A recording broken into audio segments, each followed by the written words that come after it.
here and tell me you did not know that he was going to get hit with these charges for Kade Scott. You didn't know that they were looking for him. And not only that, if he had this warrant for a DUI, in my last video or a couple videos ago, if you guys know, I pulled out the court docs and I broke down the whole affidavit and gave you guys a timeline, right? If you remember, I told you, how many times did Keon get pulled over in the car?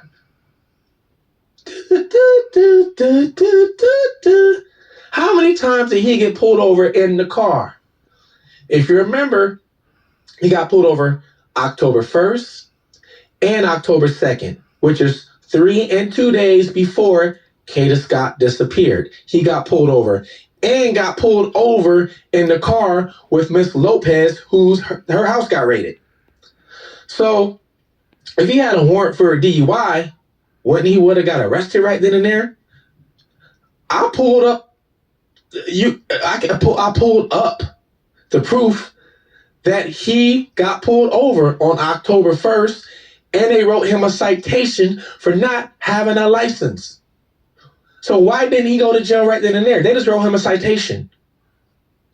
Then in the court docs, it says, if you remember, he got pulled over, I believe it was on October 6th, remember? Because they were looking for him because of the text now number.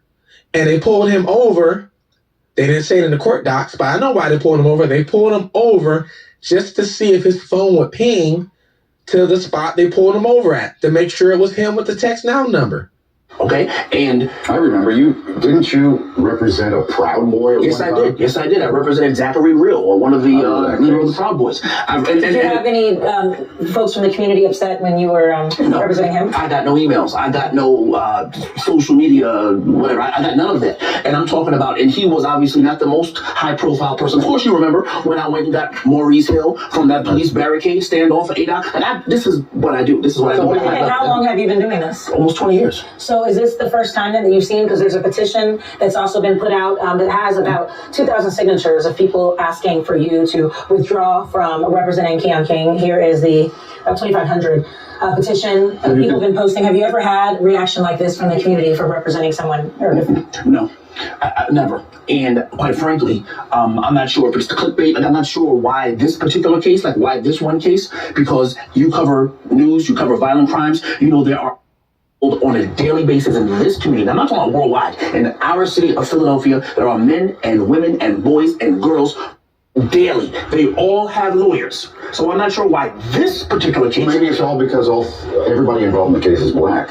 Oath to represent the people that are in my wheelhouse of business, the clients that I've chosen to represent a certain type of way. And let me just say this.